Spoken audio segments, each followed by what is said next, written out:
പൈങ്കിളിയെ ഈ പേര് പോലെ തന്നെയാണ്. പൈങ്കിളി ഒരു ഇണയെ തേടി പോയി അനുയോജ്യമായ ഒരു ഇണയെ കിട്ടിയ ഒരു സിനിമയാണ്. കോമഡി ഉണ്ട്, ഇമോഷണൽ ഉണ്ട്, എല്ലാം കൊണ്ടും നല്ലൊരു സിനിമയാണ്, കണ്ടിരിക്കാൻ പറ്റുന്ന നല്ലൊരു സിനിമയാണ്. പൈങ്കിളി തീർച്ചയായിട്ടും സജിൻ ഗോപു അനശ്വരയും കൂടി ചേർന്നപ്പോൾ നല്ലൊരു ചിത്രം തന്നെയായിരുന്നു. കോമഡിയൊക്കെ നല്ല വർക്കൗട്ടായിരുന്നു. ഫസ്റ്റ് മുതൽ ലാസ്റ്റ് വരെ കണ്ടു ചിരിക്കാൻ പറ്റിയ നല്ലൊരു ചിത്രം തന്നെയാണ് പൈങ്കിളി. അടിപൊളി നന്നായിട്ടുണ്ട്. അതെ അതെ അതെ അതെ അതെ കോമഡിയാണ്, നല്ല രൂപത്തിൽ വന്നിട്ടുണ്ട്. നമ്മൾ ഉദ്ദേശിച്ച തരത്തിൽ തന്നെ അത് ശരിയായിട്ടുണ്ട്. അതെ അതെ അതെ അതെ അതെ പൈങ്കിളി എന്നുള്ള പേര് പോലെ തന്നെ അതിനനുസരിച്ചുള്ള രൂപത്തിലാണ് അത് കൊണ്ടുപോയിട്ടുള്ളത്. അത് അദ്ദേഹത്തിൻ്റെ ഡയറക്ഷൻ അത് ശരിക്കും വിജയിച്ചിട്ടുള്ളത് തന്നെയാണ് എനിക്ക് പറയാനുള്ളത്. രക്ഷയില്ല. നമ്മൾ ഒരുപാട് സിനിമ 2024 കണ്ടു. എല്ലാം വെട്ടും കുത്തും മരവിച്ച് തല. പക്ഷെ എങ്ങനെ ഒരു എന്റർടൈൻമെന്റ് ഫുൾ ടൈം 2.5 മണിക്കൂർ തിയേറ്ററിൽ നമ്മളെ എന്റർടൈൻ ചെയ്യിപ്പിക്കുന്നുണ്ട് ഈ സിനിമ പൈങ്കിളി.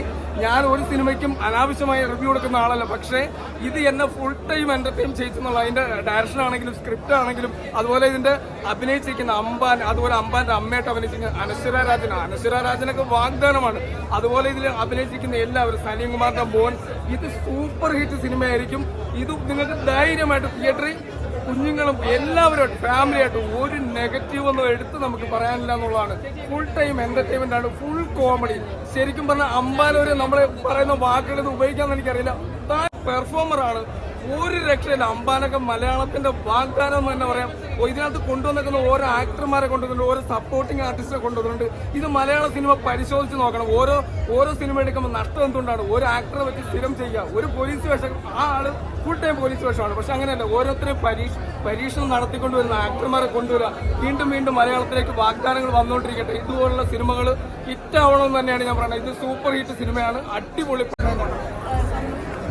ഭയങ്കര നല്ല റെസ്പോൺസാണ്. നമ്മൾ ടീമായിട്ടായിരുന്നു കണ്ടേ. പിന്നെ പ്രേക്ഷകർ എടുക്കുന്ന റെസ്പോൺസ് അറിയുന്നേ ഉള്ളൂ. അതെ, ഇങ്ങനത്തെ പടങ്ങൾ ഇപ്പോൾ ഇല്ലല്ലോ വരുന്നത്. കൂടുതലും മിസ്റ്ററിയും മാസ് പ്രൊഡക്ഷൻ അങ്ങനത്തെയാണ്. ഇങ്ങനത്തെ പടങ്ങൾ വരണം. ഭയങ്കര ഇഷ്ടപ്പെട്ടു, അടിപൊളിയായിരുന്നു, നല്ല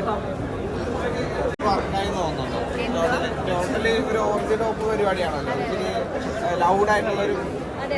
അപ്പോൾ അത് പ്രേക്ഷകർക്ക് വർക്കായി തോന്നുന്നു. എനിക്കറിയില്ല, ഞാനിപ്പോൾ ഒരു ഷോ കണ്ടിറങ്ങിയല്ലേ. ബാക്കിയുള്ളവരൊക്കെ എന്താ പറയണത് എനിക്കറിയില്ല. കണ്ടുനോക്കിയാൽ വേറെ ആരുടെയും കൂടെ ഒന്ന് കണ്ടു നോക്കട്ടെ.